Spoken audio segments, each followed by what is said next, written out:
Dear Abby Normals, Welcome to Deeply Disturbing Things. the podcast. I'm Macy. And I'm Naomi. And we're two anxious counselors who like to talk about deeply disturbing things. Let's dive in. And we don't have Sarah tonight. She's in Vegas for her birthday. Vegas. For her birthday, whatever.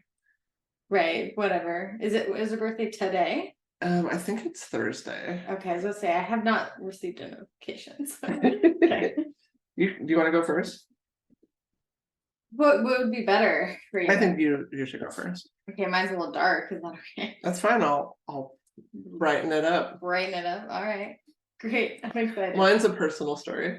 Is it? Ooh, I'm excited. That just happened to me. So I'm like, podcast material. Okay. I'm down to hear about that. So I will go first, and I'm going to talk about murder. So I feel like it's been a while since I've done a serial killer-y talk. I know, I have to be in the mood. Do you find that too? Yeah, and I haven't really been to be in the mood for murder. Yeah, and I got a little in the mood for murder today. And so I hunted. Again, you also have to find, like, it has to, like, feel right. There has to be something that draws you in, something of interest, something that you want to, like, explore. Do you want to know what caught my interest? What's that? So I'm going to talk about a serial killer, and he was caught after clogging his toilet with guts, and the neighbors complained about the backed up drains. That's how he was caught. And that sparked your interest. Yeah, I read that and was like, this is it. You're like, I'm in. Tell me more. Right. So this is a cannibal serial killer whose name was, and I'm probably saying this wrong, but Joachim Kroll. I'm going to call him Kroll for the remainder. I find cannibalism in general is interesting to me. It is interesting. And especially I think some of the angle into this one is a little different from things we've talked about before with cannibalism. So he was known in West Germany as the Ruhr cannibal. Again, probably the what cannibal? Ruhr, it's a German word. R-U-H-R. Is this a German individual? Yes, okay. Lived in West Germany. So I'm going to show you just a picture here. This is a picture actually of him doing a reenactment with police about how he would subdue his victims. He participated in that? Yeah. Who is that person that's playing the victim? I think it's an FBI agent. He's like, this is other duties as assigned right here. I've never with this. Well, think about the stories you could tell at a party. I know, but like you're like, I laid underneath a serial killer and let him reenact how he ate people. Right, but like, how do you know he's not gonna like somehow do something that does murder you in that moment? Like, I wouldn't want him on me at all. And you are vulnerable. You see that guy's hands like here though, like on his chest, ready to defend. Yeah, like he's not completely open. No, to do the body language analysis. He's not. Yeah.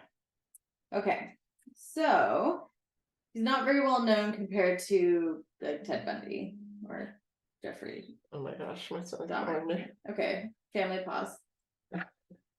Hello?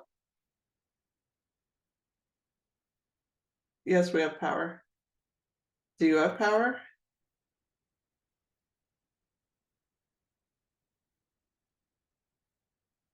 Oh, shoot. Well, don't get trapped in an elevator at the hospital. Okay, take the stairs only. All right, bye, sweetie. All the power went off at the hospital it's working at. It does look a little stormy outside. Yeah, no, it was coming from like almost like the northwest coming in. It looks like a dark and stormy night. Very Can you imagine? Johnny Darko-esque. He works in the hospital alone at night and the power just went off. It says it's all dark. That's like the backdrop of every horror movie. I mean, like, and they always and they don't usually start there, but they end up in a hospital. It's like none of the elevators are working. Oh, that's scary. I know. Okay, so he's not as well known, but he's still in, like, I think even the top 10, maybe from the top 5. So he's up there, but I think part of it's too just not, Americans not being as well known of other right. anything. Not the same notoriety as some of the American ones. Yes. For us, because we don't know anything. So yeah, he had a killing spree and he killed 14 known victims. Authorities believe he killed more than that, but that's how many are known. That's what he fessed up to, or there's evidence? Mm-hmm. So he claims that he ate parts of his victims. So his thing, so this is where the cannibalism part's interesting, was to save money because meat was expensive. When was this? This would have been, let's see here, what year was it? He was born in 1933. So during, like, this would have been Nazi Germany era, when he grew up. Let's see here, he started killing in, let's see, 1955. So when it's like 22-ish? Yeah. I mean, that's well after the war. Yeah. So it's not like it's not like he said he had no money and couldn't survive. Right. But I think the country was pretty devastated after the war for a time. Yeah. For sure. So meat's expensive. There was some interesting political movement going on. I mean, maybe they didn't have access to meat. Then again, you don't need meat to live. And it's not like everyone around there was eating each other for meat. It wasn't to that point. It was one person eating other people. So other people were figuring it out. Right. So I mean, it's obviously possible to not eat other people. Okay. Yeah. Okay. That's a good point. Just to establish. Yeah. Okay. So this was not a survival thing, is what we're saying. I'm assuming this is very different from the Andes plane crash. Agreed. I think it was a little misleading to have the picture of him in the woods doing the reenactment, like he's like living in the woods. Like that's not the case. He had a home, sort of thing. Okay. Yeah. All right. So this wasn't Yellow Jackets. Right. I still haven't finished. I haven't even started season 2. You need to watch the one episode where they finally show what everybody's been wanting to see. Was okay. You got to see it. Keep it in. You got to see it. I'm going to. Okay. All right. So it took about 2 decades to actually capture him after everything. And over that time, 6 other men were arrested for his crimes. And put in jail. And one of them actually committed suicide while in jail, like after being accused of that. I mean, yeah, that would ruin your life. Yeah, and I think there's actually another person too who later on committed suicide, who was put in jail for this as well. So, like, I mean, it's pretty scary. So he ended up being captured after a neighbor shared about clogged toilets, and they ended up finding like he actually told the neighbors it was full of organs, and they like laughed that off because that's a weird thing to say to anyone. And was he saying like human organs, or was he trying to say organs? And then animal. He didn't say animal, he just said organs. Just organs. Right. Okay. And then the neighbors then actually, upon examining the clog, saw how do you see this clog to examine? Actual organs in it. What does that mean? Like a lung? Or organs. Many. I mean, what I want some specificity around the organ. Many kinds of organs wedged in a clogged drain. How is the neighbor examining the clog? Because my experience with clogs is you can't see them because they're like deep in the plumbing. I mean, my guess is, so again, due to the time and era, they might be doing some of their own self-servicing of plumbing, or maybe were they rootering themselves and pulling a clog out, or someone local came out.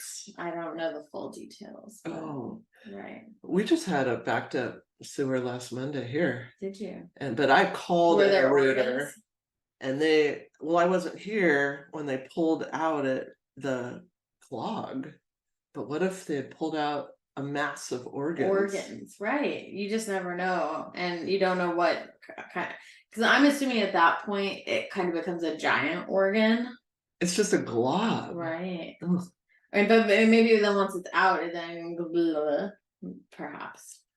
When we used to own the house next door to me around the corner, and there we had renters in there, and we had a sewer backup situation, and the rooter guy pulled out a clog of tampons and called me to come show me this. I think do you think that like makes their day? I think it does. Because I had, when I moved into my house, I had it's like you couldn't have just told me over the phone. Yeah, I had a similar thing where they're like it's like super clogged and backed up with I think it was like pads, like someone was flushing pads. And it was like I was being scolded. No, I was definitely being scolded. Yeah, and it was like I just moved into this home. B, gross, no, and it's not your job to teach me a lesson. No.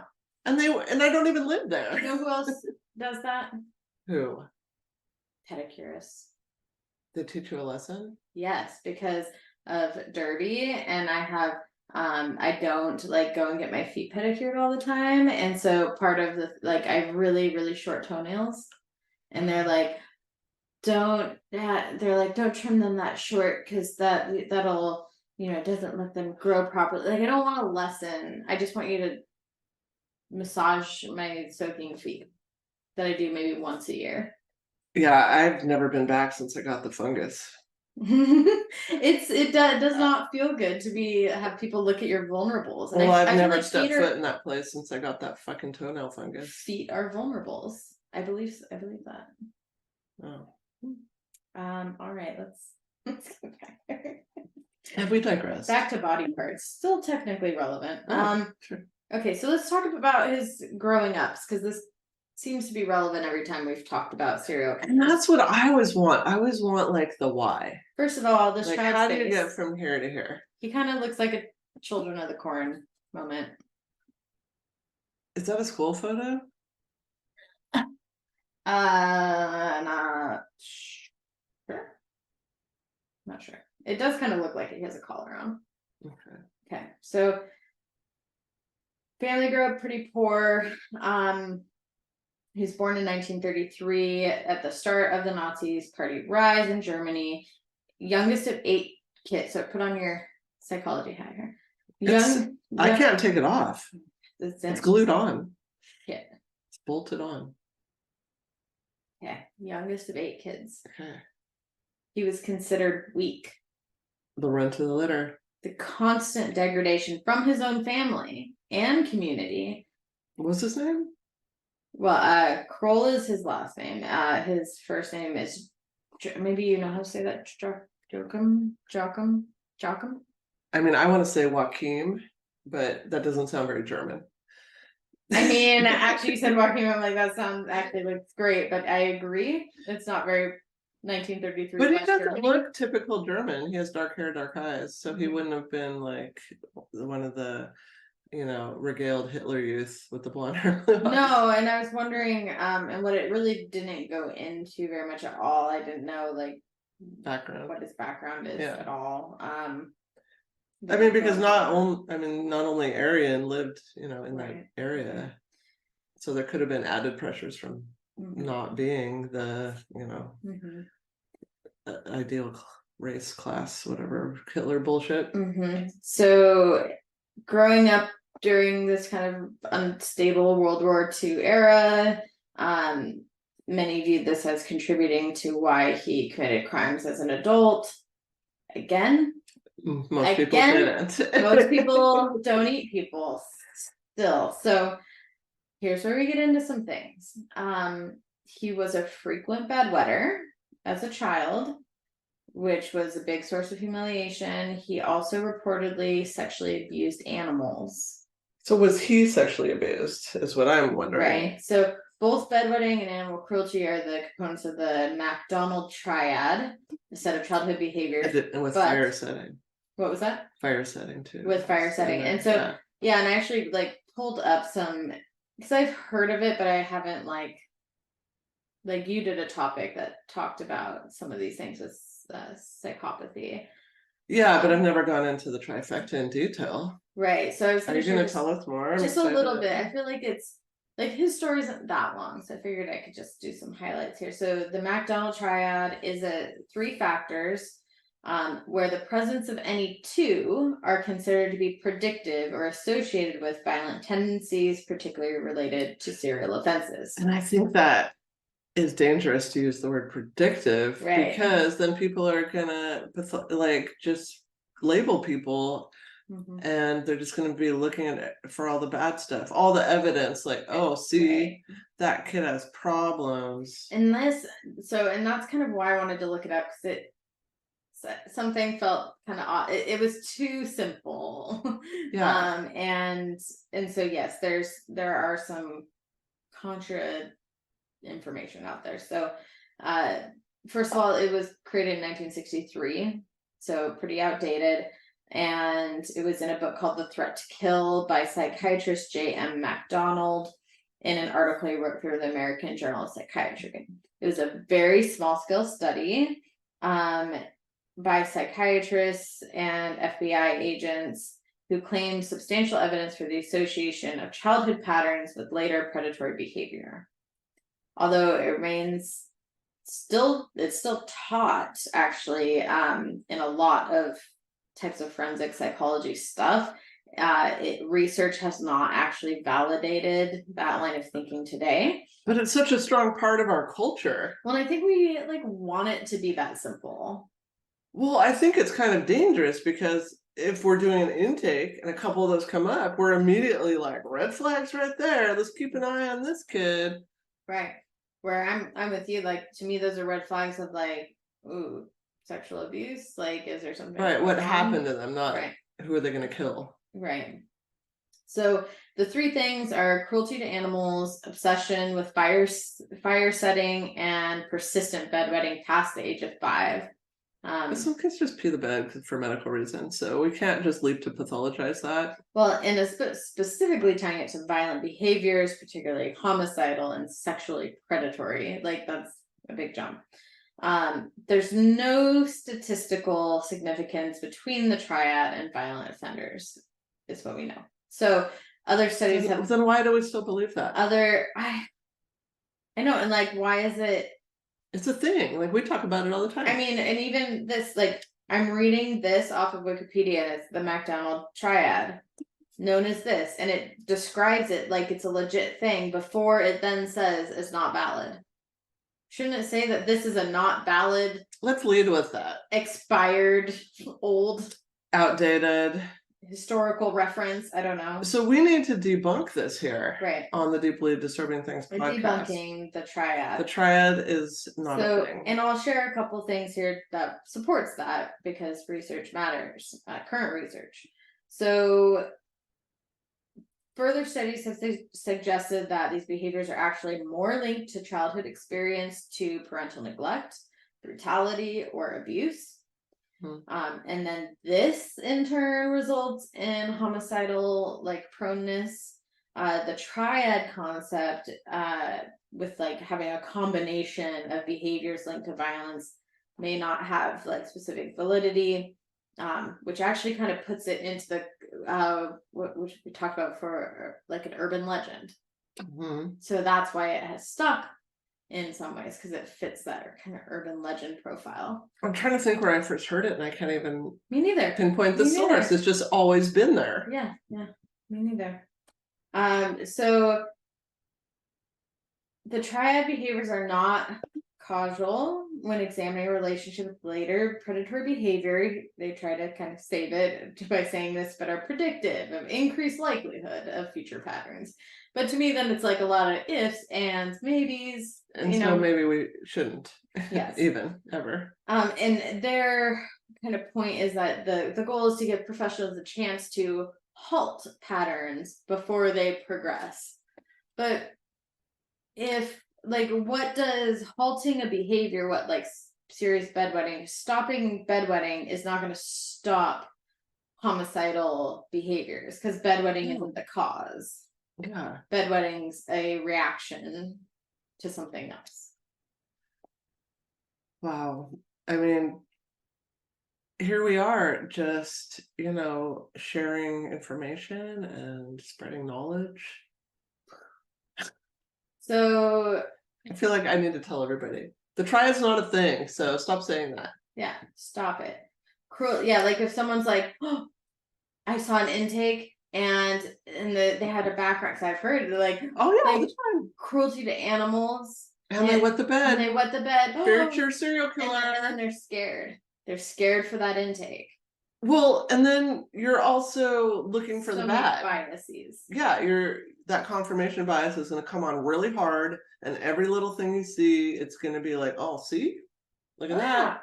I mean, they're a bad kid. I'm so convinced that if you get it in your head that that something is a certain way, then it becomes.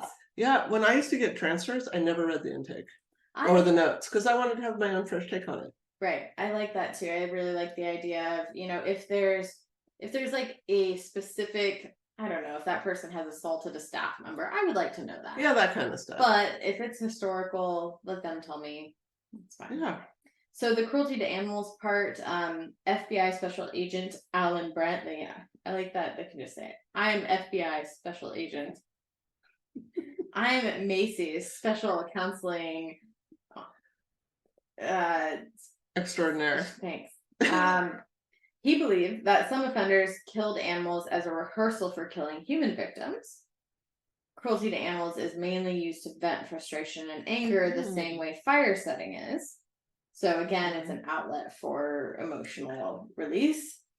But to further dive into this and pick it apart, what could be perceived as cruelty to animals, I mean, it really depends on the situation, because there are some people that became doctors later that said they might have come across a dead animal and they were super interested in it, might have dissected. Someone coming across that could see, oh, this is cruelty to animals, when it's not. It's completely different reason for that behavior. Right, and so not grouping them all, because one of the commonalities that they found was a feeling of humiliation, was like a big, like that shame. Yeah, you shame people, it's gonna F them up. Right. So during childhood, serial killers often report that they couldn't retaliate against who had caused them humiliation or abuse and made them feel weak and vulnerable. So animals are kind of a target because they can't act back. Future victim selection is already in the process at a young age. According to him, studies have found that those who engage in childhood acts of cruelty to animals use the same methods of killing on their human victims as they did on their animal victims. So that, I thought that was pretty interesting. So that's where they, like, the possible practicing of comes into play. Wright and Hensley in 2003 named 3 recurring themes in their study of serial murderers. As children, they vented their frustrations because the person causing them anger, humiliation was too powerful to take down. They felt as if they regained some control and power over their lives through the torture and killing of the animals. And they gained power and control if they needed to cause pain and suffering on a weaker, more vulnerable animal, which then escalated to humans in the future. In a study of 45 male prison inmates who were deemed violent offenders in 2003, McClellan found that 56% admitted to having committed acts of violence against animals. It also found that children who abused animals were more often victims of parental abuse than children who did not. So again, abuse is in the background for most of this. And then in 2004, a study which considered not one-off events, but a pattern. There had to be a pattern of repeated violence. Talichet and Hensley found a link between repeated animal cruelty and violence against humans. They examined prisoners in maximum medium security prisons. However, overgeneralizing these links can have an unwanted consequence, such as detracting focus from the actual predictors or causes. So pretty much all of these research studies say for the cruelty animal chunk of the triad, there are components there that could be maybe not predictive, but more maybe, I would say statistically, there has been historical more links, connections, right? But still, if it's a kid showing these behaviors, like, let's for sure not shame. Because that's literally the thing. Right. Yeah. And just try to really get at the why of why they're doing that and help them at that place. And I think that could be rehabilitative. Even, maybe even to teen years, you could still rehabilitate somebody. Well, and that's what surprises me. I still think that there's a huge belief that certain offenses or certain types of thinking, that there is evil, and that if there are evil acts or evil thoughts, you cannot get better. And that's stigmatizing right there. Right. And I don't ascribe to that personally. I do not at all. But I hear it all the time. Like, even people who like refuse, like, one of the most triggering ones are people who psychopathology. Yeah, sorry, my brain just blanked. Pedophilia is one, but there are groups of therapists who specialize in helping people to get better, and that doesn't mean that, like, it's the same thing as cruelty to animals. It doesn't mean that it's good to have those thoughts. It doesn't mean that it's helpful or anything like that. Everybody has a lot of thoughts. Right. I mean, if you could read everyone's mind, everybody would be locked up. Horrified. Yeah. Horrified. I mean, they used to think borderline personality disorder was incurable. Right. And they came out with a treatment that was effective, DBT, and now it's not considered untreatable anymore. So I think people need to get out of their little boxes of kind of narrow-minded thinking. And again, that's another one that the vast majority is linked to childhood sexual abuse and is mostly diagnosed to women. So it's actually so you can see it's a large part of it is environmental, biological, like, let's get a treatment that can actually help these people in a developmental, respectful way. Trauma, chronic complex trauma. Why do we still not have that diagnosis? I know it's in the ICD-11, not in the DSM-5, which is so dumb. And I teach this class and I'm so frustrated because the whole time I'm basically telling them, this is what we have to teach you out of, and no, it's not what we believe as counselors. No, we don't have a book to diagnose people for our profession. What?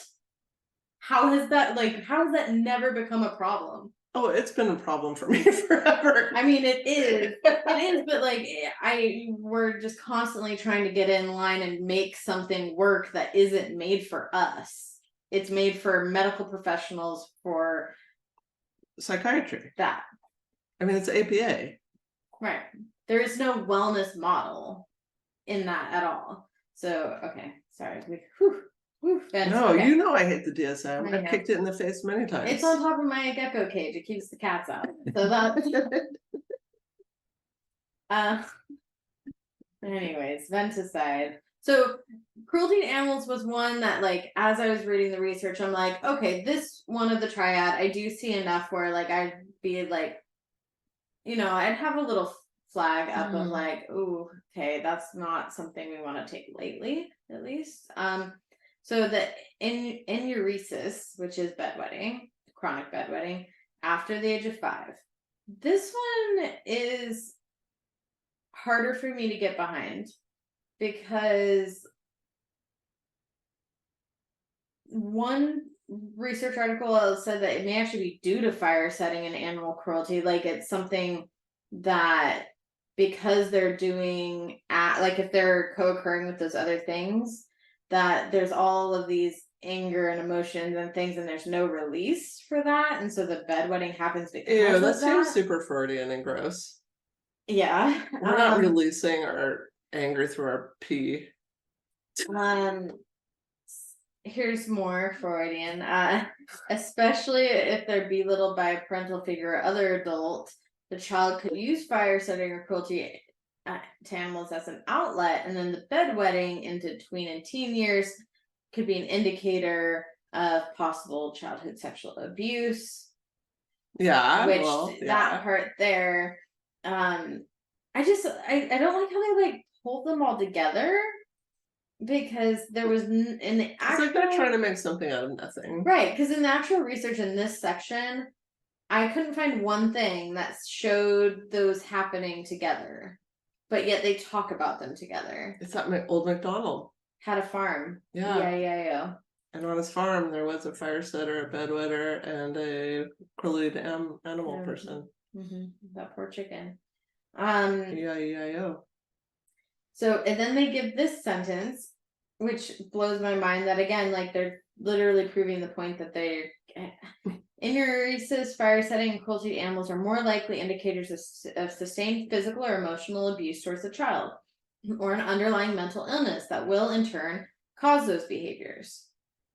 One researcher notes that enuresis is an unconscious, involuntary, and non-violent act, and therefore linking it to violent crime is problematic. I agree with that 100%. And more so than animal cruelty or fire setting. And also shaming kids for it is also bullshit.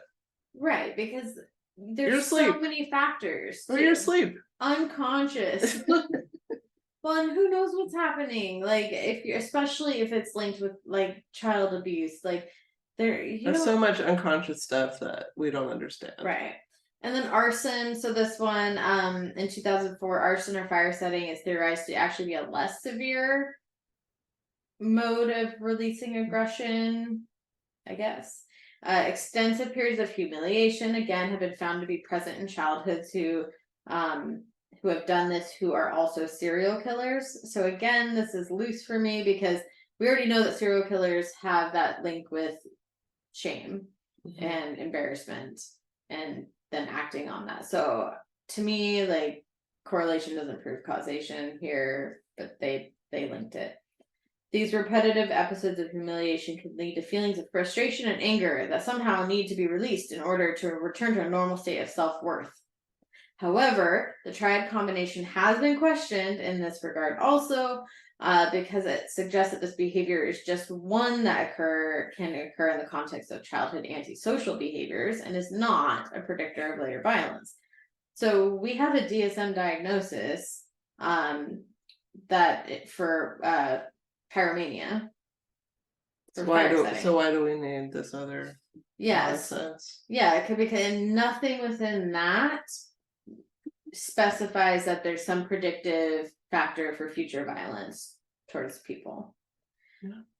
Okay, so that's, I just kind of had to debunk, because I don't think I didn't find anything that actually no, I'm going on a debunking roadshow after this.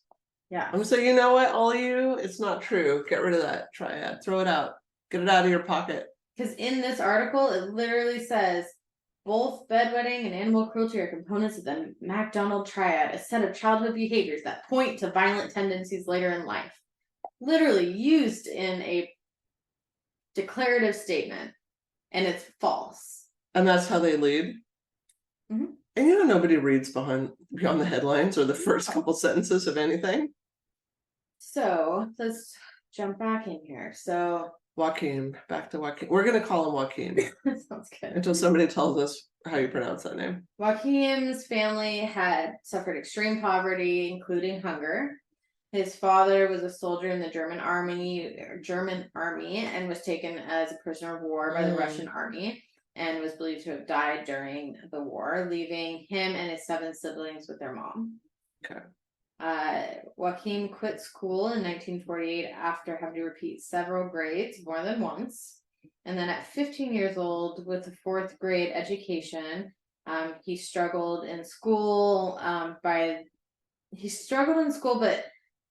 again, this is right in the middle of World War II. And they said he had an IQ of 78 and that he didn't know how to read, but he was also working as a farmhand. I just have a really hard time understanding how, like, proper education can happen in that context in of wartime chaos. Yeah. Well, it's like during COVID. Right. How many really, really smart kids could not even function at school at all? Right. And your dad's gone. Yeah. Your mom's trying to take care of 8 kids. 7, 8 kids. And you're the youngest, and they already perceive you as weak, and so you're probably not getting as much attention maybe as some other kids in the family. Right, and you're sliding by. So I say this because here in a bit, like, I don't think this IQ of 78. I'm not. Yeah, who tested him? Let's see the official. Yeah, that's testing. I don't like that. Just like how you can Google someone's IQ, like celebrities, they didn't take that test. Like, what do you know? So, I don't think that's accurate based on some of these things that with the killings. So here's Kroll again, just so you can get a Joachim idea of his face. So, ooh, big thunder! Oh, that is loud thunder. Scary. Oh, it's starting to rain. Big rain. I love a summer thunder rainstorm though. It is nice. It gets all. Yeah.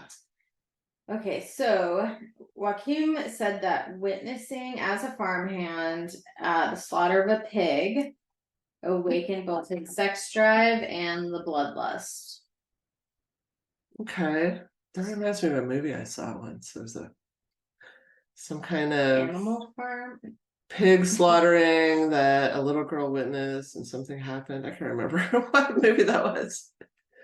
And she got really into it. Weird. Yeah. I wish I could remember what movie. So he said it like inspired the fantasies. That's kind of how it started. I mean, that's insight right there. Right. So again, as I'm like, that doesn't seem like 78 IQ. Yeah. They make him sound like he's stupid, but then when you read into this, I'm like, I don't think he's stupid. Stupid in the terms of like they're trying to make it seem like he's like intellectually delayed and can't think at all or something. Right. In like, less politically correct terms. They're probably more like the village idiot is kind of how they're phrasing it. But okay. So as a young man, he did attempt to have a romantic relationship with an unknown woman. Okay. He said that he felt awkward and inadequate with women sexually and described his only sexual encounter with women as a failure. Okay. Oh my God, is he an early incel? So he concluded he should have sexual encounters with, quote, someone who could not complain about his performance. Sounds like an early incel. Yes. Which is just so fascinating to me. So he got some bad critique, some bad feedback. Right, which again, if there's a sexual abuse history, like there's more going on than just that moment. Everything is a critique at that point. Any side exit. And if there was no relationship and the partner felt free to just critique and you know, there would be nothing to buffer that, no like romantic bond to buffer that. If he didn't have friends either to help provide moral support during that. Like some pointers, tips and tricks. Right. So do this, don't do that, you know, that's always great. So that was identified kind of as you probably didn't go to slumber parties. Right. That's where you learn all that never stuff. got invited. In 1955, the obsession with death grew. His mom died. The Kroll siblings went their separate ways and all lost touch. Later that year, Joachim Kroll murdered his first victim. So I thought it was interesting. Mom died. All the siblings left. So there's no family bond. No, now he's completely alone. Right, but that speaks a lot to what he grew up with. There wasn't that like, oh no, yeah. You know, Ohana means family and nobody gets left behind. Like they weren't vibing that way. No, and which means like when dad died and they were all still there under mom, they were still in school. So that probably was the only glue that held them there. I couldn't find very much information at all about like his relationship with mom, which I think would have been interesting to know more about. It's often key to a lot of things. So in February 8th, 1955, so this again, where intelligence here, he traveled to another village of Walstead. There he captured and murdered a 19-year-old. He I'm going to say her name wrong, I apologize. Irmgard Strel. He strangled her to death and then raped and slashed her abdomen. So he did not went right in. He did not cannibalize this person. Was killing somebody though. Right.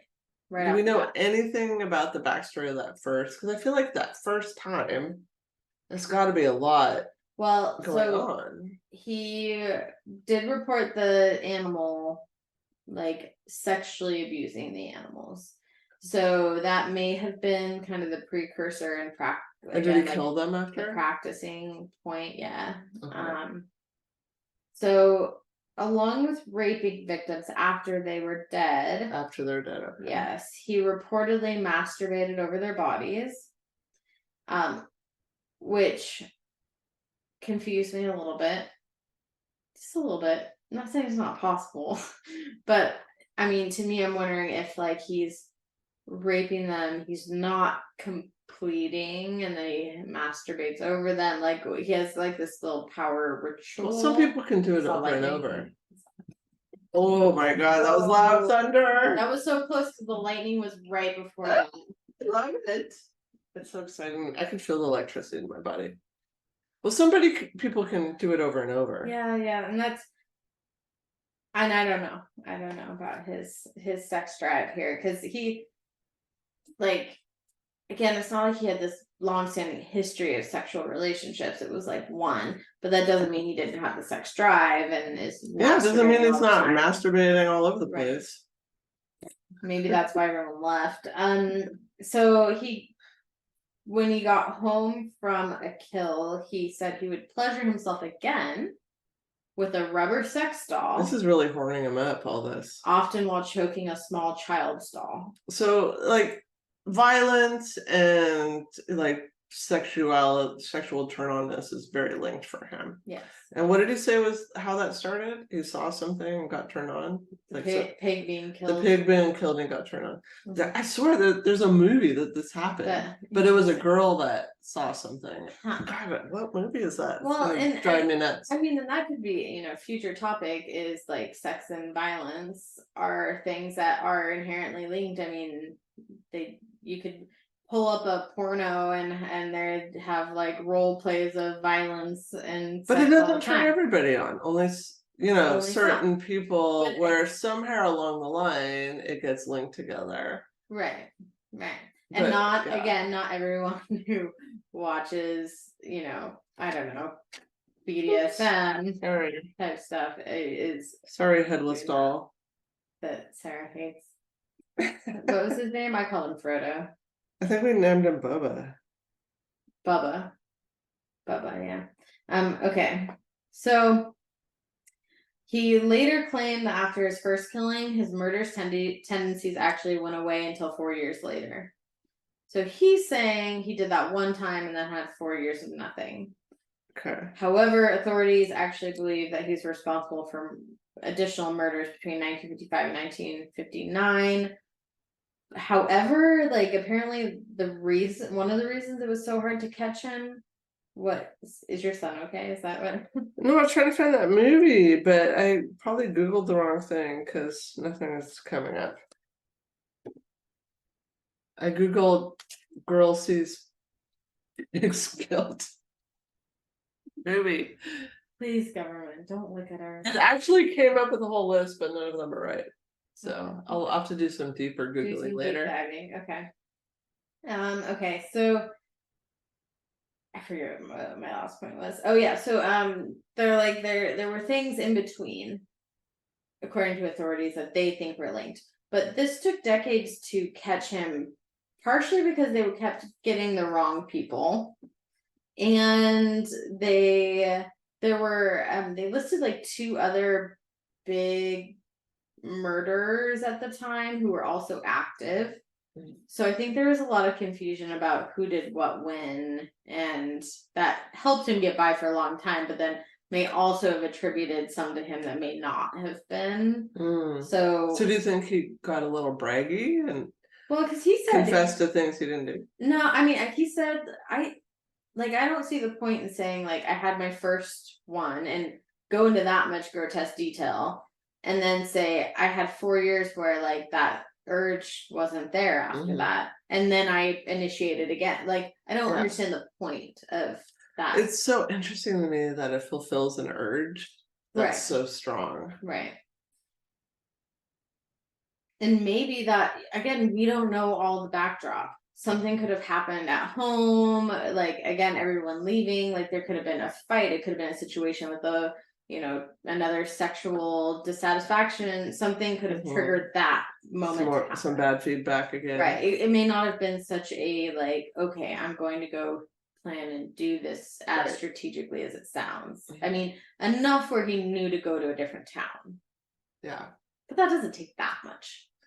It's premeditation. Especially back then, it's harder to get places, but still.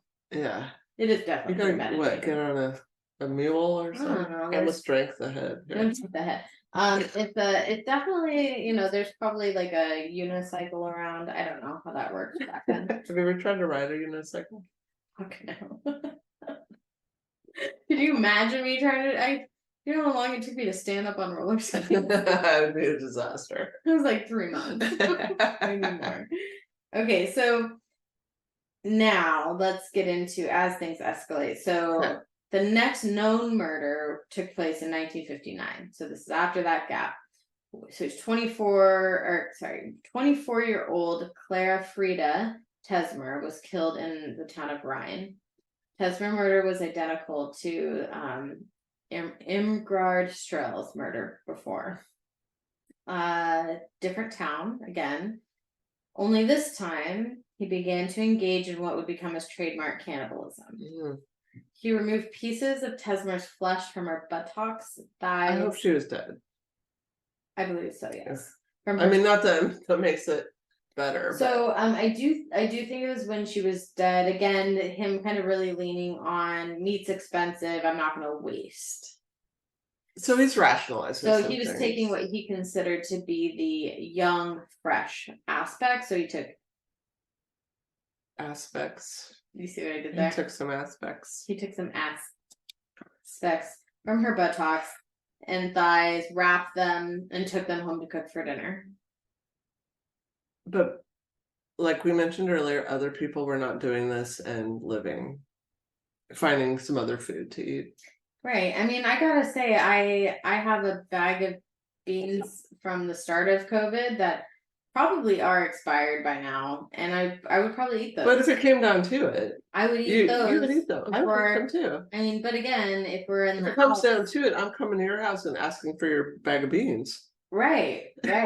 I'll say I got these beans.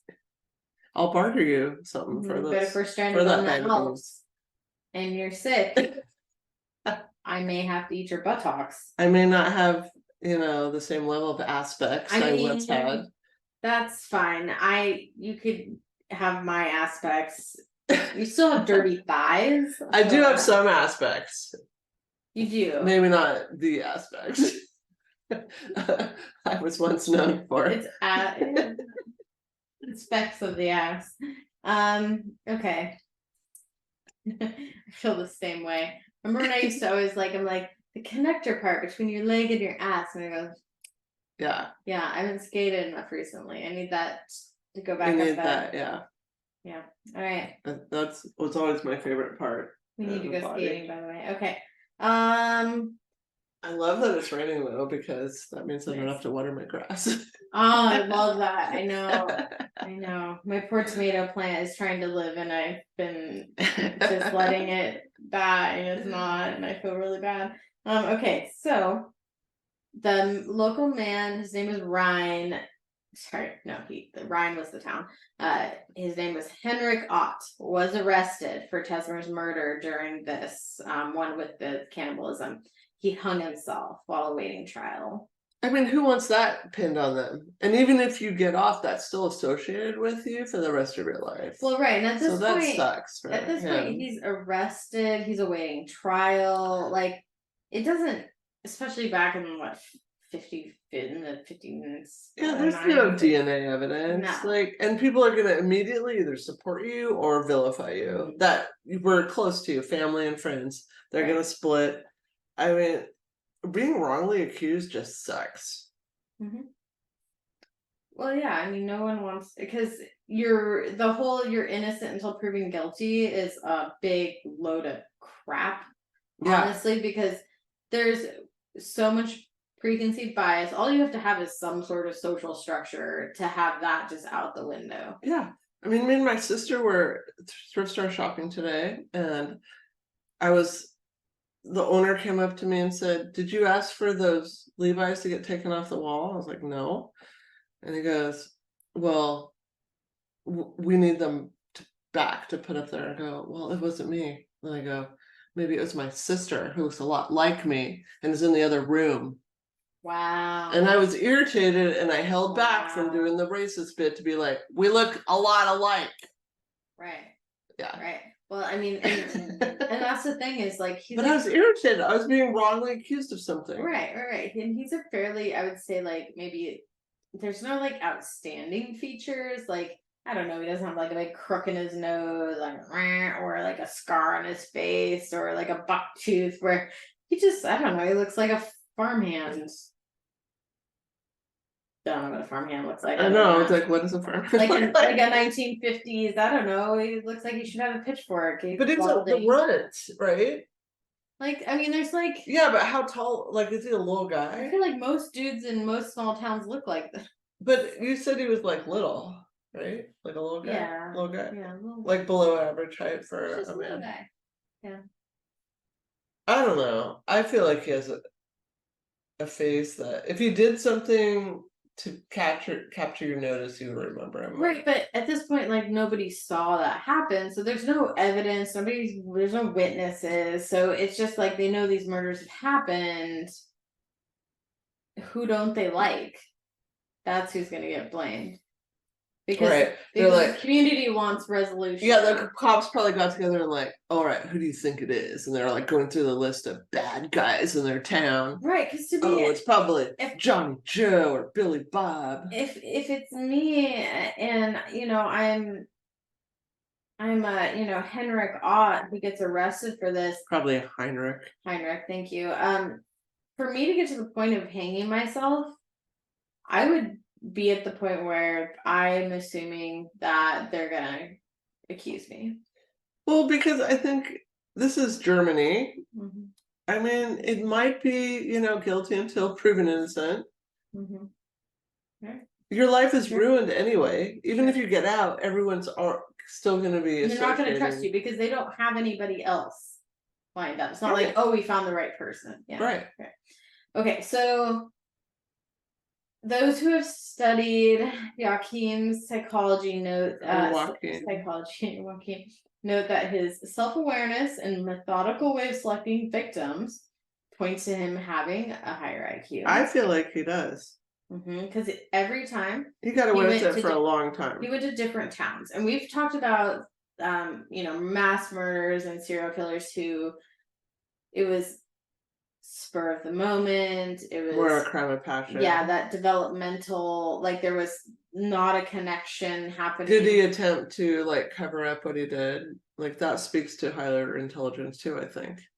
Well, to me, the like cutting off parts of taking home, like those are steps that are involved. Those are steps. And doing it the murder the same way. You didn't know the plumbing would get clogged by organs? Who would? I mean, every time I have perfectly typical people putting tampons down the goddamn sewer. When I shower and I have like, you lose hair in the shower, what everybody does. Yeah. I'm like, one day someone's gonna pull my hair out and shame someone else down the line. That's right. They'll be like, why are you putting your hair down the drain? Because it falls down there, and I can't be bothered. Yeah. Now it'll next homeowner. Well, you know what I learned here at this house is. Because we cut down that tree in the front to prevent the sewer being backed up. Right. The rooter guy said the roots will continue to grow for 8 or 9 years, even though there's no tree. What do you think about that? I feel like that has deeper meaning, though. A lot deeper meaning. I need to sit with that, actually. It's living on shit. Those shit roots are growing. They are strong. And sprouting further shit roots. Yeah, and capturing a lot of things down there and creating a backup. But maybe it's like in the ocean when debris gets dropped down, it can become a habitat for no, there's a fucking habitat down there, all right. Yeah, I mean lots of things eat shit. But it does create problems. For you as a homeowner. For the toilet. It's the toilet situation. I mean, the toilet could care less. It's more about the person sitting on the toilet. Okay, so where was I? Okay, so I can't help you there. So some other things that made it kind of feel a bit different. So he traveled to different towns. Mm-hmm. He mainly murdered women and girls, but he didn't stick to one age group like most serial killers are kind of classified as like this is this type and age. He actually even murdered one man, but to me that doesn't count because it was in 1965. He traveled to, again, a different town. He spied on a man and his fiance in a secluded area having sex in the front seat of their car. And so he stabbed the man. And then she actually got in the car and was able to drive away and like veer away from him. And he ran. You mean it doesn't count as far as his MO? Well, no, I think they're trying to make it sound like he has like a little bit more diverse killing than, but I think his intent. He was trying to just get rid of the guy. I think he was trying to, because he like just stabbed him, like murdered. I think his plan was to probably do his routine with her. Yeah, that makes sense. And was maybe aroused by watching the sexual stuff happen. That's my or angry. Or angry, right? Like, why can't I have that? Right. Yeah, and maybe that's why he killed the dude first. Who knows? Maybe. So, anyways, but the age range do vary. So it's very wide age ranges. She reported, the one who got away, that he was nondescript. Was how she was. God, if anybody ever describes me as nondescript, just like, what does that even mean? I'm moving away now. I'm an anti-human. Like, I'm nondescript. I mean, I try so hard to be descript. I knew someone who would tell me that when they close their eyes, they could not picture faces. Oh, face blindness? Yeah. Like on Arrested Development? Yeah, like couldn't. Your thunder. It's so cool. And I would try to like quiz them, like, okay, close your eyes and picture this now. And they couldn't do it, which I thought was interesting. Anyway. Okay, so I have blue hair at the moment, but I was wearing a hat today at the thrift store. Oh yeah. Nondescript. More nondescript than maybe. I mean, maybe it has descript. But I'm still a little irritated at being mistaken for my sister because I don't think we look anything alike. I've seen your sister and I don't think so either. No, but people think because we both have Asian dads that we look alike, but we have different Asian dads. They're not the same dad. Mm-hmm. So really crazy how that can happen. We should look nothing alike. Wait, there's more than one Asian dad? Like the part of us that would look alike is the white part, but that's not what people see. Mm-hmm. Yeah. Yeah, that's interesting. I held back. I was on my best behavior. I have some family background stuff where I'm like, I don't look like it. Okay, so further confusing police, Kroll did not always strip victims of flesh to engage in cannibalism, making each murder kind of different. So he preferred to take these cuts only from victims that he viewed as particularly young and tender. So not everybody had the cannibalism. Wasn't that the same reasoning of that Fish guy, Albert Fish? Yes, actually, he kept coming up. Didn't he use that phrase, young, like tender, I think was the phrase he used, with the pickled monkeys and peewees or something? Peewee monkeys, yes. Okay. And basically a lot of research says that the police were distracted basically during this time. There's a lot going on. There were multiple basically serial killers and murders happening in this area. What city was this? Rhine? Yeah. Werner Boost was one who had started murdering couples in the area in the early 1950s. So like him going and targeting this couple out in the woods, it could easily be perceived as this other one who has a different MO, because that was his first time targeting a couple. So it just kind of threw them off. They didn't Hmm. think it was somebody different. Even worse, he was actively killing so there were 5 men total who were actually charged for his murders. Wow. And like the first person I mentioned, Heinrich. Yeah, Heinrich. Another man committed suicide later on, and are they even basing these charges on evidence? No. Or are they just putting people in jail and like ruining their lives? Right. So he probably the second one. I could see maybe so Albert Fish's kind of connection was he kind of viewed it as like his trophy, like having that prime whatever. So maybe that was similar in that way. But he really viewed it as being practical, like that. Okay. With the term that meat was expensive continuously. Here's a picture of him in court. He has his head in his jacket. So again, the like shame part coming up. What's on the top of it? It's hidden on his head. It's a weird looking photo. It's his coat. He's hiding his head all the way inside of his coat. Like very, very strange photo. I would like to say meat's expensive now, today. And I have not thought once about killing any people, not even a little bit. This is true. So the crime spree came to an end July 3rd, 1976. This is pretty long time. Like 30 years? Right. 40 years? That day, years. 20 years. He kidnapped a 4-year-old. Oh, not the littles. Marion Kettner from a park. A little later, a neighbor asked him if he knew what was blocking the pipes in the building shared laboratory. He killed that little girl. When he replied guts, the neighbor chuckled, and then he looked in the toilet and saw tiny human organs. Oh. And contacted the police. So once inside the apartment, police found Marion Kettner's dismembered body.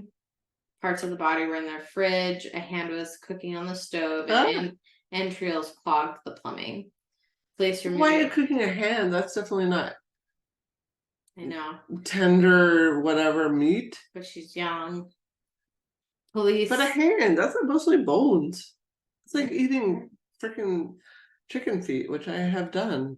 Maybe that was a thing. It's not. Police said, police There's not a lot of meat there, so that kind of ruins his whole rationalization. Here's the piece I missed. So police removed the shared toilet and found her liver, lungs, kidneys, and heart. Okay. Yeah. He was immediately arrested, admitted to murdering her, and gave police the details of 13 other murders, including those earlier ones. He confessed to engaging in cannibalism. While in prison, he eagerly cooperated with police. I thought this was interesting. They convinced him he'd be given an operation that could cure his homicidal urges. And then a lobotomy? I guess, yeah. After several years of incarceration, he was charged with 8 murders and 1 attempted murder in a trial that went on for 151 days. In the end, he didn't get the cure that he wanted, the lobotomy. He was instead sentenced to life in prison in April 1982, and he died in 1991 of a heart attack at 58 years old. Fairly recent. Wow. So that is. So we only got charged with 8, but he confessed to 13. Right. There just wasn't enough evidence, even with his confession? Right, and maybe the confusion with the other murders, maybe they've already charged other murderers with things that he confessed to. Or maybe those multiple people acted at the same time. Right, so I hate stuff to happen to little kids. I know. So sad. Little kids and like animals just is devastating to me. It's so sad. I want to look something up super quick while so that's the main part for Joachim Kroll. Or what Joachim? We're not sure how to pronounce that. I want to see if I could find mom relationship info. That'd be cool. Because I didn't look for it specifically. But I'm also not connected to your internet, I guess. There. What do you want to find out? I don't know. anything. Yeah. Well, I've only had 2 kids, and me and my sister. I mean, my sister's only had 2 kids too, and we were just talking the other night how like the first kid you're like all out, like Skylar has an elaborate baby book and like Right. everything in there, and then I only had 2, so Asher comes along, his baby book has 1 page filled out, and she's the same way. It's like you just don't have the same time and energy. So that's just 2 kids. Imagine 8 kids. That 8 kid isn't having a baby book. Right, during wartime. There's no baby book. There's no, that extra special thing. How important is that baby book? That's what I want to know. Like in terms of development, like maybe that's the staple. Maybe that's what's missing. I don't know, but thank God Asher, at least on the surface, doesn't seem to care. Because I've apologized to him several times. That's good. I mean, not about the baby book, but there was also this special photo book I did when Skylar had his bar mitzvah. Yeah. That I put together with all his photos from birth to age 13. And I remember telling Asher, like, when you have your bar mitzvah, I'll make you your own book. He had his bar mitzvah. I still haven't had time. Right. He's 20 years old. It probably won't happen. Luckily he doesn't care. Didn't I go to that? You went to Asher's, yeah. Asher's, yeah. Wow. Yeah. There's the beta fish. Did you get a beta fish? Yeah, Deadpool. He lived for Deadpool. like 2 years, yeah. Orangey lived for a couple years too, until Kiwi fucking ate her. Him. Her. I don't know. I don't know how to tell genders of beta fish. Oh. Yeah. I mean, that suit isn't really doing him any justice. So his dad was a miner, like a underground, not like under 18. Right. I'm just trying to see if I can find like some tidbits that okay, so apparently that first one that he murdered. What was her name? Her name was Irmgard Straw, who was 19. Oh, that was the one walking with him in that picture. Oh, let's look at her. How did they get a photo of them walking back then? I don't know. Isn't that weird? That's interesting. There's a lot of she helping him walk. Like looks kind of like he's injured. But he's like holding, maybe a little Ted Bundy-ish there, maybe like using some of that like, oh, like I'm hurt. But I mean, photos were rare back then. Why is there a photo of that? There's so many photos of him. Strange. It was really weird to me, honestly. So R.I.P. Irma. He strangled her to death. That was the first one that he had done, which I thought that was interesting. Okay. They were all attacked while traveling to school or home, walking through parks or wooded areas and fields. So he was an opportunist. Age range 4 to 61. Most averaging around 12 years old. Oh, young. Oh, Joachim. I mean, any age to kill somebody is terrible, but I mean, that kind of speaks to something different when it's kids, I think. Agreed. Oh, yeah. I didn't see this one. He used so most of the time it was strangulation. In the case of Petra Geese, he used the 13-year-old's own scarf to strangle her to death on Easter Sunday. In 1962, and then 4 years later, he killed 5-year-old Lona Hark by holding her head underwater in a stream because he wanted to know what it felt like to drown someone. Initially, people thought the child had accidentally fallen into the water and drowned, but an autopsy revealed evidence that she had been murdered. So something I wonder sometimes about, serial killers that kill many, many people over time is like, is there a point where there's a gradual dehumanization of people where you can do things like that, where they're just an experiment, or or is that always there for them? Well, and having, he didn't have sex with any of them while they were alive. It was only after they were dead. So no fight, no struggle, no judgment, which again ties in with that shame piece, which again, if you're also being sexually abused, I'm very curious about who sexually abused him. Was it a family member? Yes, all them kids, who knows? Could have been a sibling. It could have been, other family members coming and going.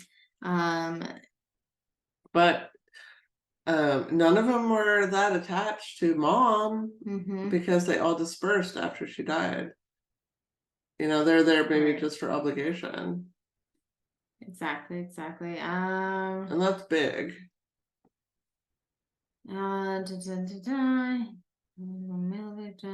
He collected dolls and used them to rehearse killing children. Is that his report? I'm looking. He gave candy to the kids in the neighborhood to get their affections, which we've seen that in some other cases too. He also collected dolls who would use to help him become acquainted with young girls. So he'd use the dolls, which were kind of the oldie time ones, like they were bigger, and would, per his report, practice choking the figurines while masturbating. How do you feel about? And he had a rubber sex doll. Who had a rubber sex doll back then? I didn't know that was a thing. It's probably very thick rubber back then. But how do you feel about a while back, there was a company that came out with sex dolls that looked like children. And their whole thing was, this will help pedophiles not harm real children. But people that were against it said, well, you're just encouraging that behavior. So that company did get shut down. What are your thoughts on that? I feel like it's complicated. I almost feel like they're doing like a harm reduction model, like with like needles, which I'm like very for harm reduction in drug sense.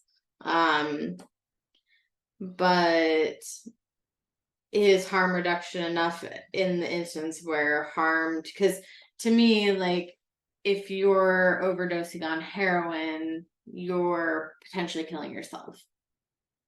If you are abusing, raping children, you're harming someone else. To me, that's where harm reduction no longer applies. To me, minimizing the harm. Yeah.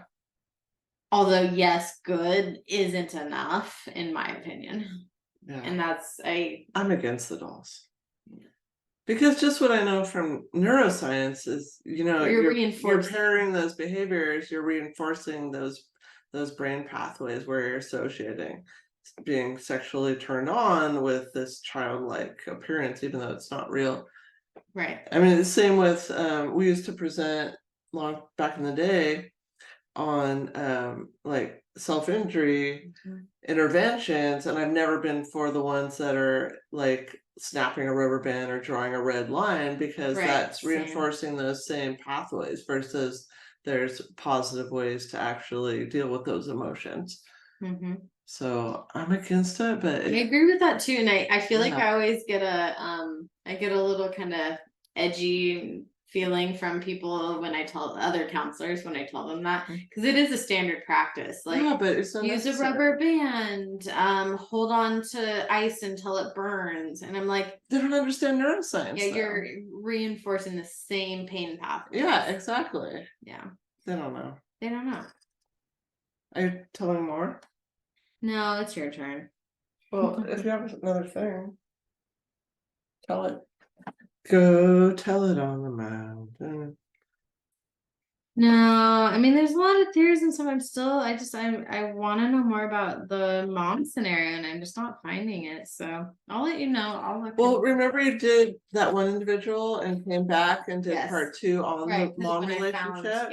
So if I dig it in and find it, I'll let you know. Because that's my whole thing, and that where I'm very curious is like the why. Like, how does somebody who's just born an innocent babe maybe turn into somebody that is just going to kill people? Right. Agreed. Kids too, and like do horrific things. I always want to know. Me too. And like dad leaving, like, was dad the aggressor, potentially. Right. And then now he had freedom to do the things and harm animals. I don't know what age he started harming animals. There's like just a lot of unknowns for some of the background. I want to know more. Well, I want to know more about what you're going to tell me. All right. Are you sure? Yes, I do. So this is a personal story. Okay. Let me send this halfway text. So I don't think Paul is happy I'm telling the story, but I told him I was going to do it. I said I had to. I have to spread the information and I have to share my experience because it's my own trauma processing that I have to do. I just have to. I like it. Share with me. Do tell. So my sister's in town. Yes. And we're doing all these activities, and Paul threw out a fun sounding activity. He said, I have a cherry tree on my property. I have a cherry tree. And he's like, why don't you bring all the kids out and pick cherries? I'm like, okay, that sounds fun. I'll try to fit it in or whatever. And then, he's sending texts like, okay, like the trees they're real ripe, they need to get picked. And it just turned out that day that everybody's very busy. But I'm like, yeah, like cherries will still be fun. Like let's not waste the cherries. So me and my sister end up going out. It was supposed to be like all the kids, but my sister ended up going up there. And it's a real hot day. It was like Saturday, I think. It was super hot. And I wasn't dressed appropriately. I was wearing like a turtleneck. It was very sweaty and hot, like kind of suffering the whole time. Right. And like really just bitching to my sister, like, why did I wear this? Like I'm hot.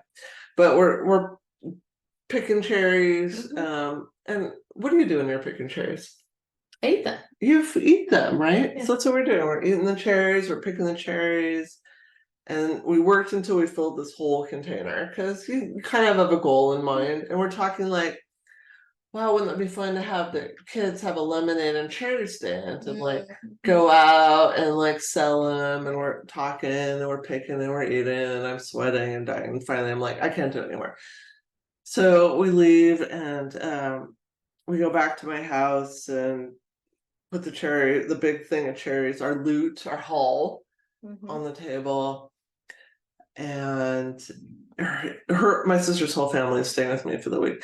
So I tell her husband, we're like, yeah, we gotta, because he immediately like comes in and like we gotta look at them because Paul mentioned there might be some that some worms got into, but you can see the holes, so we'll look at them and sort them out. And he's like, okay. And so we go about our business, and he comes in a little while later and goes, those all have worms in them. And me and my sister are horrified because we probably each threw back 50 cherries while we were picking. Because we're eating, we're spitting the pits. You know how you do? Yeah. That's part of fruit picking, right? Right. I got go up to Greenbluff and you're eating. It's part of the peak you're not supposed to. Like I always joke that they should weigh us in, weigh us out, like at the dump, because we're eating so much. Yeah. So after that, he said he opened 3 of them to look at because we'd mentioned worms, and saw live worms in 3 that he opened. At that point, me and my sister are feeling very gross, very nauseated. We're thinking that we're gonna fall asleep, and at some point our mouth is gonna open and live flies are gonna fly out. Or they're gonna eat their way through your stomach lining. Something is gonna happen. I was feeling like I possibly had live worms lodged. You know how you have those layers in your throat? I have like geckos, shells, and I feed them mealworms, and sometimes I drop them in. They try to like hold on to my finger, and that's what I'm picturing. I'm so sorry. So before I do my big reveal to you, which I'm gonna do, I thought, because we're a science podcast after all. Are we? I mean, we have to have some information. So just a little bit. So I looked these up, like, what are these? They're the Western fruit fly. The Western cherry fruit fly. And this is what they look like as adults. They're known by their transparent wings and stripes on the wings. Okay. They're very small though. They're like teeny weeny little flies. So they're on the west regions of the United States. And they first started attacking the Pacific Northwest commercial cherries in the early 1900s. They were first found in Yakima Valley in the 40s and in Wenatchee in 1950. So what happens is these adult flies go to early young cherries and they deposit, if you will. I don't like the word insert. They deposit. It's like the proboscis. Yeah, they deposit So itchy. eggs. Oh, why is it always around like where my bra sits then become uncomfortable? Just under the skin. Maybe that's why, because it's like pressing in. Yeah, so they deposit these eggs Deposit just under the skin. And the eggs are really little. And they do this with every kind of cherry. So it's commercial or just like in your yard or whatever. And these eggs are little yellow, elongated things with a stalk at one end, and they're 1/30th of an inch long. So they get deposited under the cherry skin. So that is so small, you might not even visually be able to see any hole on the skin. So my sister and I were looking for obvious visual holes. And as most do. Because Paul had said there might be some worms, so look for that. So we're looking for that. We didn't see any of that. Right. But 1/30th of an inch, like that's like this small. That deposit in the skin, you might not know that. So that egg develops into a larva. When does it become a pupa? After. Okay. AKA what we thought were worms. So this is a creamy white legless maggot. Maggots. Okay, so first of all, why do they have to say the word creamy white? What about white is creamy? Can they just say white? Why did it have to say creamy? Go for it. Okay. So remember you did your episode on maggots? Yeah, I remember. Do you remember how we didn't really want to eat them? Yeah. No, there's very significant reasons about not wanting to eat them. Okay. You're freaking me out. I'm getting all itchy for no good reason. So the larva is a creamy white legless maggot. It's tapered at the head and blunt at the rear. Remember I talked about butterflies and how effed up they are? That's why I remember the word proboscis. Yeah, well, you'll remember this word too. The larva passes through 3 instars. Remember that word? Oh, I do, because we were like, our patrons are instars. It sounds great, but maybe not now. Yeah. So these are like those different life cycles, and then it grows to about 5/16 of an inch long. So the larvae are like about that long. Mm-hmm. So a little less than a 1/2 inch long. So what happens as these larvae, they burrow in towards the pit, and then they just start eating all the cherry flesh. Mm-hmm. So they become very swollen. I mean, they're basically cherries at this point. They're cherry maggots. Cherry-filled maggots. Cherry-filled maggots is what they are, yes. So they become very swollen. So you might not be able to see that.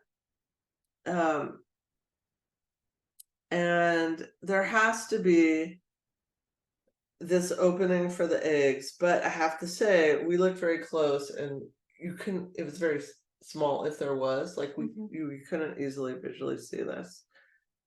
So then you're asking about the pupa. The pupae.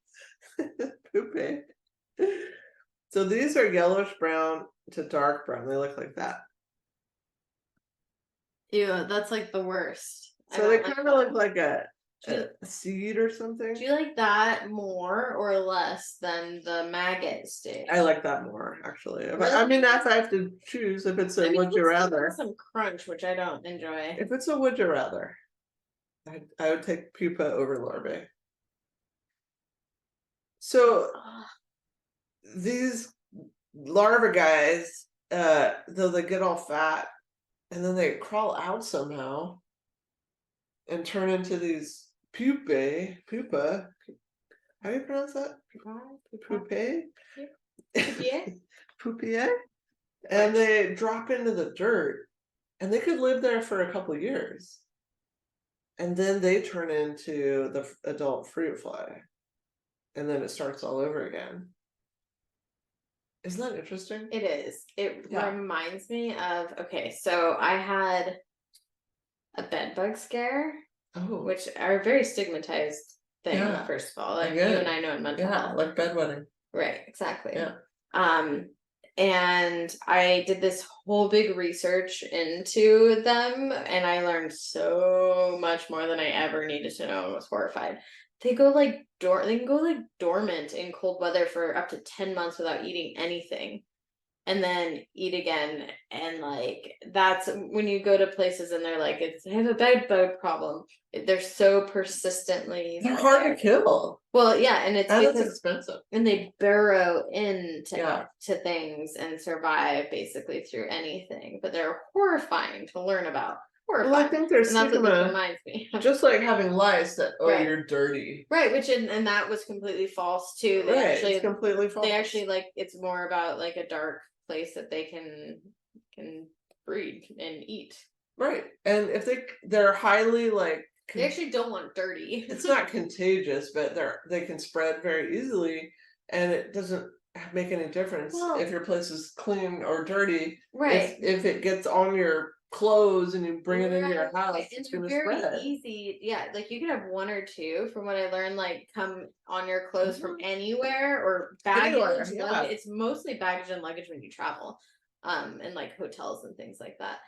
Yeah, so and when you do that though, like those two, it takes 7 weeks for a baby to become full. So you can kind of gauge friends, and they tell friends, and so on and so on. But most people who have bed bugs, I learned, have them for years. It's so before they even know that they have them, because they come out at nighttime when the lights are off and you don't see them, and you may get like a few little bites here and there that you attribute to other things. Well, remember I had that thing, whatever it was, biting me in my room. Right. When I had my mattresses on the ground. Who even knows what the hell that was? Well, and I was just so surprised when I was reading that. I'm like, I wonder if that's like actually a much more common problem than is socially talked about, because it is so stigmatized. Yeah. Anyways, thank you for. You're welcome. You're welcome. So a cherry fruit fly completes only one generation a year, and it overwinters as a pupa in the soil. Isn't that interesting? So they're very difficult to actually eradicate in an orchard or a crop or a tree. I mean, so yeah, because they're underground at that point. So the adults live 16 to 35 days depending on temperatures, and then they feed on the deposits on the leaves, and then they go through a stage where they get sexually mature, and then they mate, and then they deposit their eggs under the skin of the fruit. So and then the females will feed on the juices that come out of the puncture made during the egg laying. So they're like, I'm gonna lay my egg, and then I'm gonna drink my juice. I mean, each female can lay from 50 to 200 eggs. Whoa, more thunder! I thought it was thunder. I saw lightning. Yeah. Well, I think it's interesting too. I mean, so they're very much juice eaters. They're not people eaters. Right. Yeah. That's comforting, at least. It's just the people eating them, which really, bad on us. Yeah. So there's really a window for optimal egg laying. It's between 75 and 85 degrees Fahrenheit. And then the eggs hatch just within like a week. And then immediately the larvae burrow towards the pit of the fruit because they're unreachable by pesticides there. So that's such a crazy survival skill. Like they know, like just go to the pit, go to the center of the world. Yeah. So then they after they hatch, they bore their way out of the cherries and drop to the ground, and then they burrow into the soil to pupate.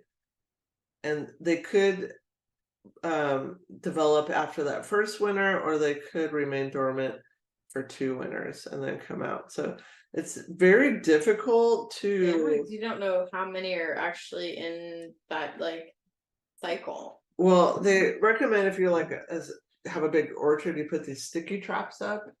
Oh, okay. So it's really, they said, about targeting the adults and not the larva. I'm a little freaked out about now. I'm a little freaked out because you said live thing, so now I know. Well, I thought the only way to really illustrate my horror and my sister's horror and is to horrify me. My brother-in-law's horror that I went through is I brought a few of the cherries in. I thought we could open them up and see if there's something in there. I really wish Sarah was here. She would love this shit. AKA she would not. I had to put this do not eat tape over the top of the bowl because I have so many people in my house right now. Somebody might just so I don't know if he's gonna have one in. I would love to see the person that picked around that tape to try to eat these cherries. You know somebody that. Okay, so these are the cherries from Paul's tree that we were just snacking on. And so I thought, well, this is a good sample what I got. Did you bring a knife? No, I was just gonna break them. Are you kidding me? Like, wait, well, okay, you have nice new pants on. I have a white shirt. I'll do a tissue. Wait, why don't we get you have a break kitchen. them open. Why don't we just have a slice? No, just break them open. Oh god. It's so messy. Let's see if there's a wormy in there. Or AKA a maggot. Okay. And let's look. Oh, a maggot, I got a maggot. Oh my god. Right away. See? Maggot. See, Paul? Let's show it on the camera. Okay. That was the first one you opened. Okay. I just have to say, me and my sister ate those. You didn't split them open like this and look at them? No, how did you popping and picking as one does? How did you popping? And I would like to say, I'm looking around. There's not a hole. There's no hole. Look at this little guy. He's happy. I'm scarred for life on cherries. Look at that. I don't know if I can ever eat a cherry without busting it open and fully examining it. So what stage is this one in? Maggot? Yeah, that's maggot. That's maggot. That's maggot stage. Okay, we're gonna put him in the bowl. Ugh, put him over here. Okay. No, he's in the bowl. You're gonna have to deal with it. Open another one. I just seen if there's one. Do they cohabitate? Oh, and look, it's kind of like mushy and brown. Yeah, because they're eating it all. They're eating all the cherry meat. Right. So me and my sister were like, "Oh, these are so juicy! Look at how the maggots are juicy." It was because we're bursting a juicy cherry flesh-filled maggot into our mouths. Gross.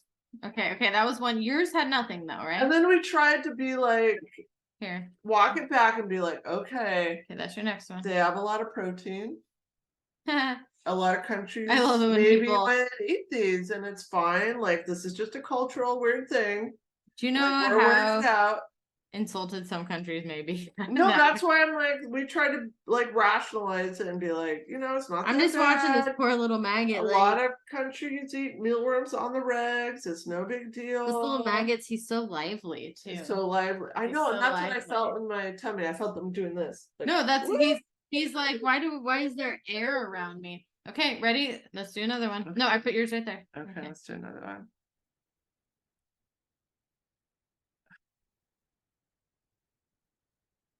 Got another one. Oh my god, you're the lucky one. I don't have another one. There's another one right there. See it moving? Look at it wiggling. Wiggle. See how wiggle. And it's all brown and it's trying to get out. Oh yeah, that one did too. Isn't that crazy? I'm gonna get it. Would you pop? You know what we should bring? Would you pop this cherry in your mouth and eat it? No, fuck no. You know what we should do is bring a microscope in this room so we could look at things. So I can see his little mandibles on it. Isn't that crazy? Look at how he inches his little body forward. I ate those. My sister ate those. We ate so many, Macy. So many. All right, you didn't get any in that one? No, you're picking the winners. I mean, okay, all right. You're picking the winners. Last one. Is it you or me? I think you got to get a maggot. Oh my gosh. Do I have to get a maggot? I know. Oh, yeah, maggot right away. Oh, it's a lively one. Yeah. Oh, they're so gross. Oh, it's like looking at you. What do you mean? Oh, and then it dived back in. It's like, no, thank you. It's probably really bright after being inside of a cherry. It's like being born. Yeah. And then they think my life's gonna happen now. No.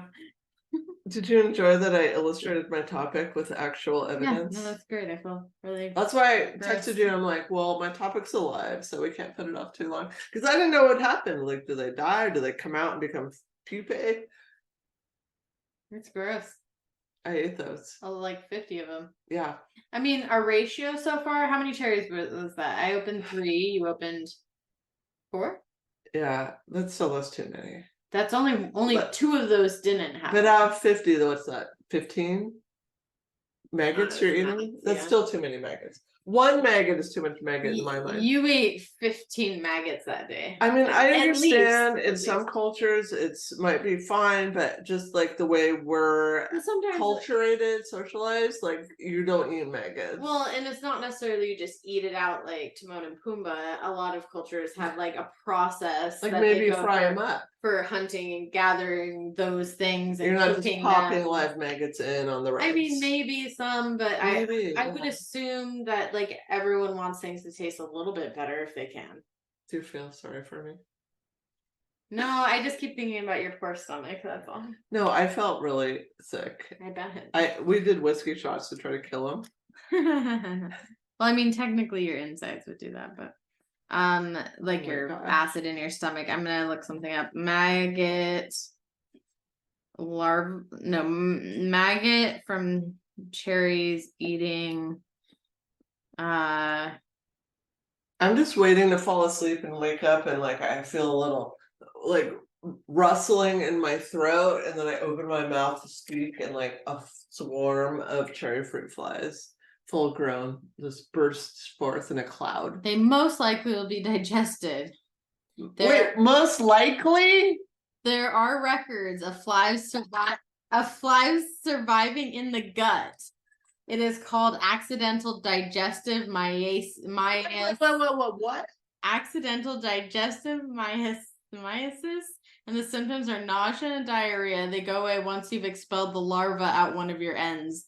One of your ends? No risk to you either way. The fly larva, meanwhile, will not have a good time. Okay, I don't like when the sites say no risk. What about the psychological damage that I will experience? That's what I honestly. If a fucking fruit fly flies out of my mouth with that pupated in my body. When I had looked up the bedbug thing, like I'm like, okay, so actually, like over years, the amount of like damage they do is not impactful, and they don't carry diseases like most bugs do. Does that article actually say either end?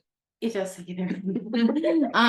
But the stigma of it like makes, because I remember working in mental health and like if a client had bed bugs in their house, like it was a big like, oh, do we allow them to go in? Like it was a big deal. Yeah.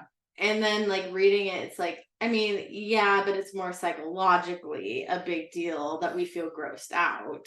There isn't actual risk or harm. I'm typing in this verb. I have gone cherry picking at Greenbluff with my kids every year forever. I feel like I don't know National Institute of I Health. can do that anymore. National Institute of Health. Hold on, let's go to reputable here.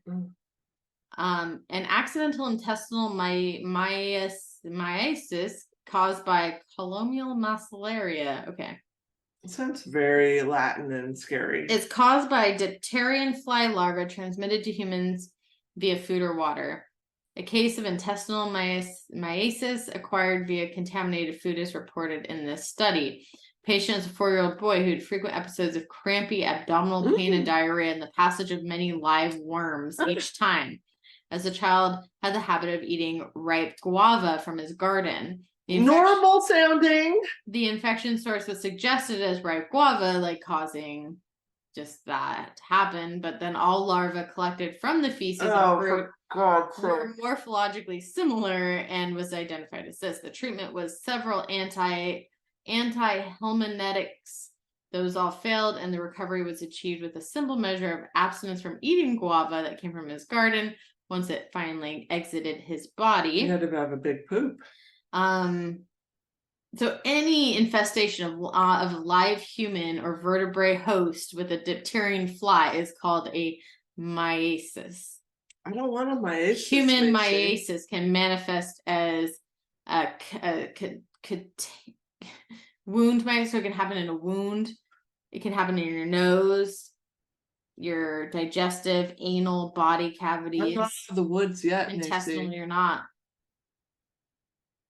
Fly larvae that require living tissue for their survival cause obligatory meiosis. In contrast, those who live on dead or necrotic tissue cause facultative meiosis. The fly larvae that are accidentally ingested or deposited on living tissue cause accidental meiosis. Okay. I don't want any kind of meiosis out of my asses. It tends to happen to people with poor, low socioeconomic conditions because they're eating fresh off the vine. Why was that bad?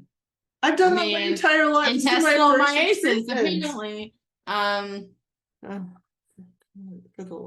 It's self-limiting and does not result in any serious complications, which is the major cause of underreporting. Basically, like you'll feel, sick for a bit and then it'll go away. But the psychological damage has been done. A stone has been cast upon me. And there's little physician knowledge about this, so sometimes it gets underdiagnosed. So we're in front of a bowl right now, which has 3 live larvae. Maggots.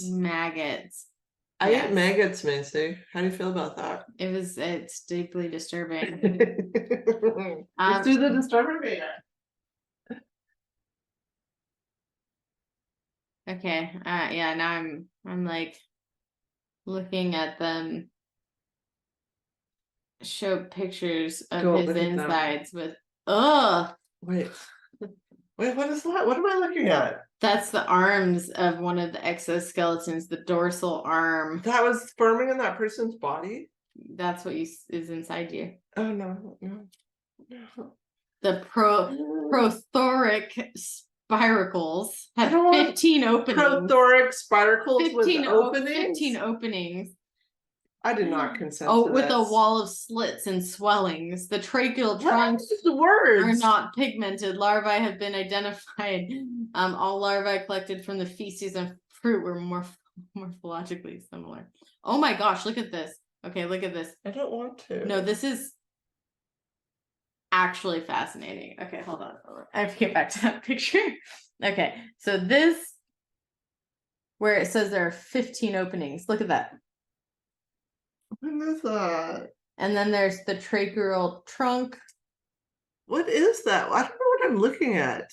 That's like... Is that the larva? The larva, yeah. No. Yeah, they have on each side 15 tracheal openings. Ew! Nobody should have that many tracheal openings. The prothorax spiracles. No, nobody should have that. I love science articles. They're so unemotional. They're just like, look at this gross shit. All right. I'm giving yours a 10 because kids are killed and eaten and next to us after their death.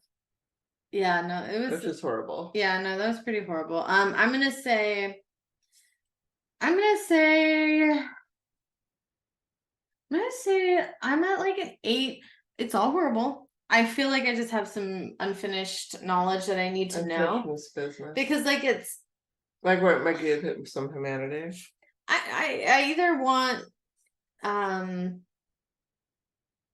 it's not necessarily like a why makes anything better. I actually don't believe that in therapy at all. Like we don't even really need to know the why, potentially, but maybe just more of debunking other people's whys. Like there's assumed whys. Like, well, he was sexually abused. And like even that blanket statement.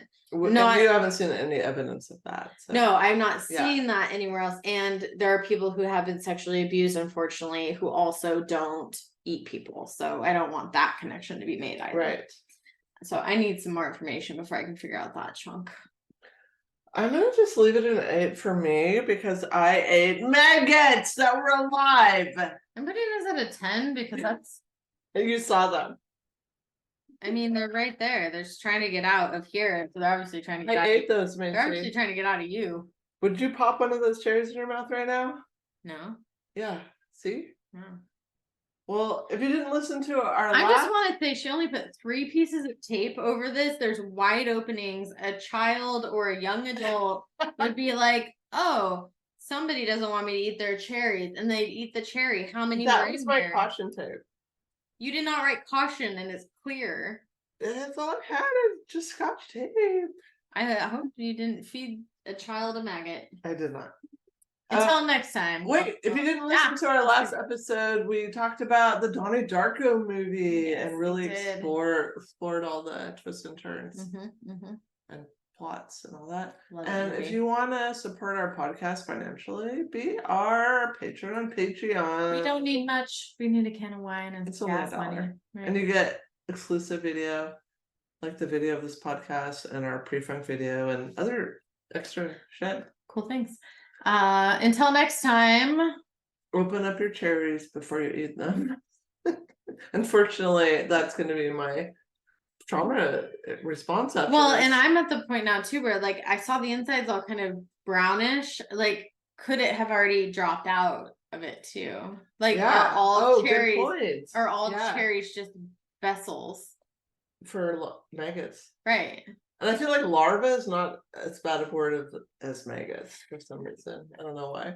Stigma. So my until next time is, I want to know how you're going to feel next time you see a bag of cherries at the store. Are you going to just buy them and dive in? Grapes in the fridge, so I'm curious. Are you going to open them all up? So my until next time is, let's look at the stigma of words that we use. Because that's magma, sexual abuse, like kind of just magma.